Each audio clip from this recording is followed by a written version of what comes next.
Hi guys. इस video में हम जानने वाले हैं chapter number 2, relations and functions from NCERT. So इससे पहले सभी 1.1 एक्सरसाइज और 1.2 एक्सरसाइज ऐसे कैसे करके हम धीरे धीरे बढ़ेंगे। और अगर आपको ऑनलाइन ट्यूशन्स या फिर और कोई दूसरी रिलेटेड हेल्प चाहिए तो आप हमें बता सकते हैं। और चलिए शुरू करते हैं बिना किसी देरी के। सबसे पहला टॉपिक है हमारा Cartesian product of set, right. Cartesian product of set. तो कार्टेशियन प्रोडक्ट ऑफ सेट में आपका कैसा रहता है? देखिए, प्रोडक्ट से समझ में आ रहा होगा कि मल्टीपल मतलब मल्टीप्लाई करने वाले और सेट कितने बनेंगे। सेट सेट समझ पिछले चैप्टर में हम पढ़ चुके हैं, राइट। मान लेते हैं कि ए सेट है। ए सेट के अंदर दो कलर्स हैं, रेड एंड ब्लू। बी के अंदर तीन ऑब्जेक्ट हैं, बी सी और एस। अगर मेरे को इनका सेट बनाना है तो कैसे बनेगा? देखो, रेड के साथ मैं बी को जोड़ सकता हूँ, रेड के साथ मैं सी को जोड़ सकता हूँ और रेड के साथ मैं एस को जोड़ सकता हूँ, करेक्ट। ऐसे ही ब्लू को मैं बी के साथ, ब्लू को सी के साथ और ब्लू को एस के साथ। तो इस तरीके से कितने सेट बन गए हमारे पास? एक, दो, तीन, चार, पाँच और छः। रेड कलर बी के साथ, रेड कलर सी के साथ, रेड कलर एस के साथ। ऐसे ही ब्लू कलर बी के साथ, ब्लू कलर सी के साथ, ब्लू कलर एस के साथ। तो इस तरीके से हमारे 6 सबसेट बन गए, है ना। तो इनको हम कहते हैं क्या? Cartesian product of set. अब चलिए चलते हैं आगे की तरफ। और अगर देखा जाए तो इसमें अगर हम इसको लिखते कैसे हैं, कुछ जैसे कि इन्होंने लिख के भी दिखाया यहाँ पे ना, कि हमारे पास 6 डिस्टिंक्ट ऑब्जेक्ट्स मिले हैं जो कि इस तरीके से मिलेंगे। मतलब देखो, इस तरीके से हम एक क्या बना रहे हैं, हम एक सेट बना रहे हैं कि है ना भाई, रेड कलर का बी से और इसका ज्वाइन करा करा के अलग अलग डिफरेंट डिफरेंट हमने पेयर बना लिए। और जब हम इसको लिखेंगे तो एक बात बताओ कि जो एलिमेंट्स थे, है ना, वो एलिमेंट्स क्या है? कि मान लेते हैं अभी हमारे पास थे ए का, ए था। ए के अंदर क्या थे? रेड और ब्लू, राइट। बी के अंदर क्या थे? B C S, right. ये थे।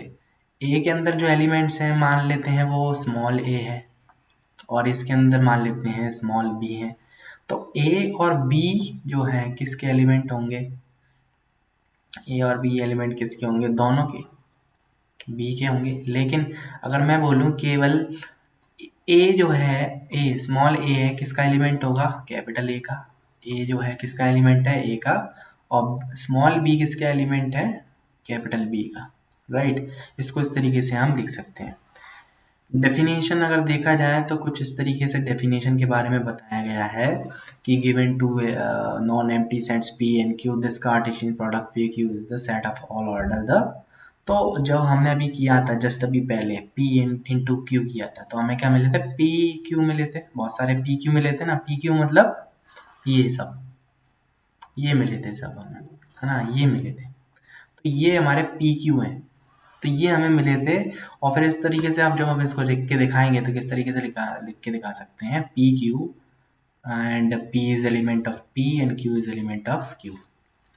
तो इस तरीके से हमने लिख के दिखाया। और जब हम इसको अगर बात करें कि अगर P और Q अगर नल सेट है, P या Q में से कोई एक नल सेट है, तो जो इनका कार्टेशियन, मान लो P के अंदर तो एलिमेंट है रेड और ब्लू, लेकिन Q के अंदर नहीं है, खाली है। उस केस में प्रोडक्ट कैसा आने वाला है? फाई आएगा। इनका प्रोडक्ट कैसा? फाई आएगा। सिंपल सी बात है, जब हम मल्टीप्लाई करते हैं, किसी का भी मल्टीप्लाई जीरो से करते हैं तो क्या आंसर मिलता है? जीरो। ऐसे ही सेट में भी मिलता है। ठीक है, समझ में आ गया होगा आपको ना। चलिए आगे और बढ़ते हैं और एग्जाम्पल की तरफ बढ़ते हैं, क्योंकि यहाँ पे हमने एक ही, देखो, प्रोडक्ट के बारे में अपन पढ़ रहे हैं। तो प्रोडक्ट के अब जैसे इसमें और बढ़ाते गए, जैसे कि A1 A2 है इसके अंदर, यहाँ पे B की वैल्यू है B1 B2 B3 4। अच्छा, ऐसे ही A का इन चारों से मल्टीप्लाई कर देंगे, एक दो तीन चार, चारों से कर देंगे। ऐसे ही A2 का इन चारों से कर देंगे, एक दो तीन चार। तो टोटल हमारे मिलेंगे कितने? 8 मिलेंगे। जैसे कि आप देख सकते हो 8 हमारे पास और क्या मिले हैं? सबसेट मिले। कुछ रिमार्क्स हैं याद करने के लिए, अगर आप चाहो तो याद कर सकते हो। क्या बोल रहे हैं कि two order pairs are equal, दो order pairs are equal if and only if the corresponding first elements are equal and the second elements are also equal. दो ऑर्डर पेयर इक्वल हो सकते हैं, है ना, अगर और यदि और केवल यदि पहला element are equal and the second elements are equal. तो पहला एलिमेंट यानी कि ये वाला और सेकंड वाला आर इक्वल, तो उस केस में दोनों एक दूसरे के इक्वल होंगे। दूसरा क्या कह रहे हैं रिमार्क, दूसरा ये कह रहे हैं कि if there are P elements, अगर किसी में पी एलिमेंट्स हैं इन ए, पी एलिमेंट्स ए के अंदर है, क्यू एलिमेंट्स बी के अंदर है, there will be P Q elements, तो उस केस में पी क्यू एलिमेंट्स होंगे ए इंटू बी में, राइट। अभी हम क्योंकि हम डेफिनेशन में भी पढ़ के आए हैं, और इसके नंबर ऑफ एलिमेंट्स होंगे, नंबर ऑफ एलिमेंट्स बी होंगे और नंबर ऑफ एलिमेंट्स बी होंगे, तो number of elements of A into B P Q होंगे। तो इसको समझने के लिए आप देख सकते हो कि मान लो हमारे पास अभी ए के अंदर मान लो क्या है, जैसे ए के अंदर कितने हैं, दो एलिमेंट है, ए के अंदर दो एलिमेंट है, बी सेट के अंदर चार एलिमेंट है, तो ए इंटू बी के अंदर कितने एलिमेंट है, इन दोनों का प्रोडक्ट कर दो, कितना प्रोडक्ट आ गया, आठ, चार दूनी आठ है, फोर टू ज़ा एट। यानी कि इसका मतलब, कहने का मतलब ये है कि अगर आप सबसेट निकालना चाहते हो, कॉम्बिनेशन निकालने हैं, तो सिंपल सा मल्टीप्लाई कर दो। मान लो एक सेट के अंदर तीन है, वन टू थ्री, ये तीन एलिमेंट्स दिए हैं, और बी सेट के अंदर दिए हैं फाइव और सिक्स। इसमें कितने एलिमेंट्स हैं, दो, इसमें कितने हैं, तीन, तीन दूनी छः, थ्री टू ज़ा सिक्स, तो इनके प्रोडक्ट जो बनेंगे सिक्स एलिमेंट्स आएंगे। ठीक है, नेक्स्ट टॉपिक क्या बोल रहा है, थर्ड, थर्ड वाला पॉइंट क्या हो रहा है कि if A and B are non empty sets, non empty sets है ना, खाली, ये खाली नहीं है, आइदर ए और बी इज इनफाइनाइट सेट, उनमें से या तो ए और बी इनफाइनाइट सेट है, so that is so is A into B, उस केस में ए इंटू बी ये है। फिर उसके बाद क्या बोला है कि A is A B C, A B C is element of A B C is called an order triplet, इसको ऑर्डर ट्रिपलेट कहते हैं। और इसमें से कुछ ज़्यादा कुछ नहीं था, थर्ड और पॉइंट फोर्थ पॉइंट में बस एक बता रहे थे कि इसको ए इंटू बी कहते हैं और इसको ट्रिपलेट कहते हैं। चलिए बहुत आगे अब बढ़ते हैं, बहुत सिंपल सा एग्जाम्पल है, एग्जाम्पल नंबर वन, इसका कंपैरिजन इसके साथ करेंगे और इसका कंपैरिजन इसके साथ करेंगे। x plus one equal to, x plus one equal to three, value कितनी आ जाएगी, three minus one equal to two. ऐसे ही जब हम इसकी वैल्यू की बात करते हैं तो one minus two equal to क्या दिया है, one, so y equal to one plus two equal to three, right. तो कितनी y की वैल्यू थ्री आ गई और x की वैल्यू टू आ गई। तो इस तरीके से हम निकालेंगे टू, एग्जाम्पल नंबर टू की वैल्यू निकालेंगे ऐसे ही जब हम, क्योंकि देखो इसके अंदर कितने एलिमेंट्स है, तीन, इसमें कितना है, एक। अगर मैं बात करूँ कि कितने सेट बन सकते हैं तो कितने बनेंगे, थ्री वन जा थ्री, तीन सेट बन सकते हैं। पी और क्यू के कितने सेट बन सकते हैं, तीन सेट बन सकते हैं, जैसे कि बनते हुए दिखाएं। पहले ए का आर से कर दिया, फिर बी का आर से और सी का आर से, ए का आर से, बी का आर से और सी का आर से, तरीके से। और क्यू इंटू पी जब करा तो आर का ए से, आर का बी से और आर का सी से। चलिए एग्जाम्पल नंबर थ्री का पढ़ लेते हैं। एग्जाम्पल नंबर थ्री में प्रोडक्ट बताया है, बहुत सिंपल सा आंसर है, बहुत क्वेश्चन है, बहुत सिंपल है। ए की वैल्यू कितनी है, one two three, right. B की वैल्यू कितनी है, बी की वैल्यू है हमारे पास थ्री फोर, और सी की वैल्यू दी है फोर फाइव और सिक्स। मैं देखो एक एग्जांपल करके दिखा देता हूँ, आप कर सकते हो, मेरे को इतना पूरा भरोसा है आप पे कि आप बाकी खुद कर लोगे। इसमें सबसे पहले हमें बोर्ड मास के अकॉर्डिंग ब्रैकेट सॉल्व करना आता है, राइट। तो बी इंटरसेक्शन सी करेंगे, बी इंटरसेक्शन सी करेंगे, और आपको पता है कि बी इंटरसेक्शन सी कैसे करते हैं, कॉमन पार्ट ढूंढते हैं। क्या कॉमन ढूंढते हैं, कॉमन पार्ट। इनमें से कॉमन क्या है, कॉमन है हमारा फोर, क्या कॉमन है, फोर, ठीक है, इंटरसेक्शन आ गया। अब इसका क्या बोला है इस वाले में कि इसका ए के साथ प्रोडक्ट निकालना है, वाह नाइस, ए के साथ प्रोडक्ट निकाल लेते हैं। चलिए ए के साथ प्रोडक्ट निकाल लेते हैं। देखो देखो इसमें ए की वैल्यू कितनी है हमारे पास, ए की वैल्यू है ए की वैल्यू कितनी है 1 2 3, 1 2 3 इनटू, और इसकी वैल्यू कितनी है 4, बी इंटरसेक्शन सी की वैल्यू कितनी है 4। अब चलिए 1 का 4 से होगा, पहले किसका होगा 1 का 4 से, फिर 2 का 4 से और 3 का 4 से। पहले क्या होगा 1 का 4 से, 2 का 4 से, फिर क्या होगा 3 का 4 से। राइट, बहुत सिंपल सा है, मजा आ गया। ऐसे ही अगर उल्टा कर देते तो बी इंटरसेक्शन तो कुछ नहीं होता, बस ये आगे पलट जाते, बस घूम जाते, इनकी जगह चेंज हो जाती बस। ठीक है, समझ में आ रहा होगा आपको। अगर आपको इनमें से किसी में भी और डाउट आए तो बताना प्लीज़ कमेंट करके, मैं आपके लिए छोड़ रहा हूँ, क्योंकि देखो यार बहुत सिंपल सा है। चलिए अब आगे बढ़ते हैं, पी की वैल्यू निकाल लेते हैं। पी कितनी वैल्यू दी है, पी की वैल्यू दी है भाई 1 2, कितनी दी है 1 2।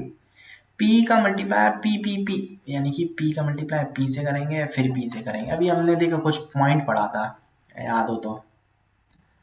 इसको हम क्या कहते हैं, इसको हम कहते हैं ऑर्डर्ड ट्रिपलेट कहते हैं। क्या पढ़ते हैं, ऑर्डर्ड ट्रिपलेट पढ़ते हैं, है ना।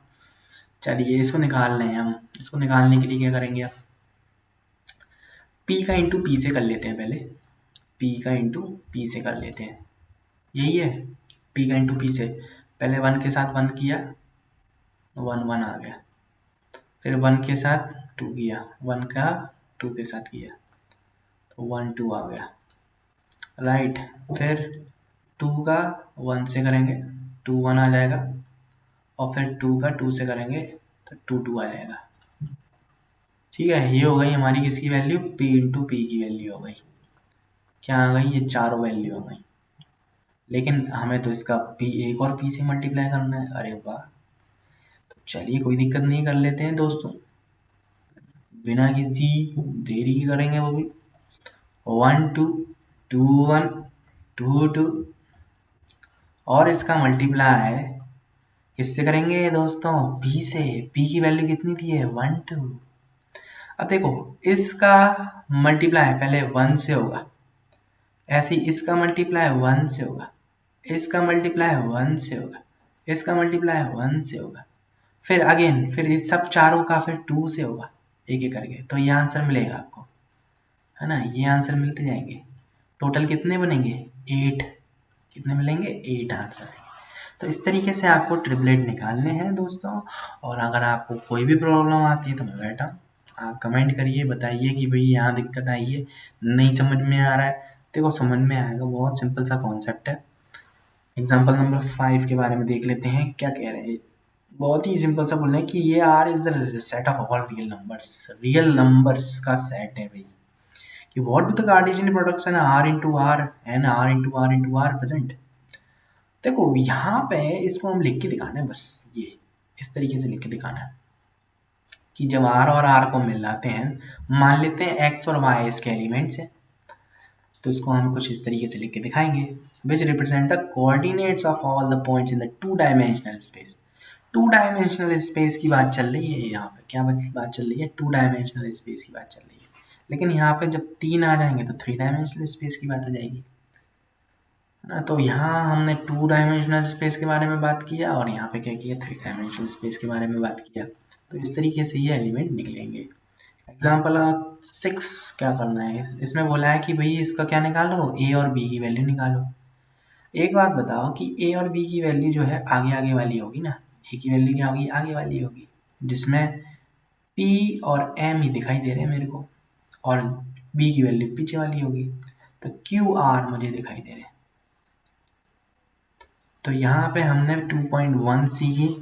अगर आपको एक्सरसाइज या फिर किसी में प्रॉब्लम है तो आप हमारे ऑनलाइन ट्यूशन्स के लिए भी अप्लाई कर सकते हैं, जो कि नेक्स्ट सेशन के लिए स्टार्ट होगा। और अगर आपको जो कि लाइव क्लासेस होंगी बिल्कुल ऐसी ही सी स्टाइल में, इसी तरीके से। अगर आपको और इसके अलावा हम एनसीईआरटी तो कवर करेंगे ही करेंगे, अगर आपको कुछ और भी जानकारी चाहिए तो वो भी आपको दूसरी बुक्स से, जैसे ये आर डी शर्मा वगैरह से हम पढ़ाने की कोशिश करेंगे। चलिए मिलते हैं अगली वीडियो में नई एक्सरसाइज के साथ।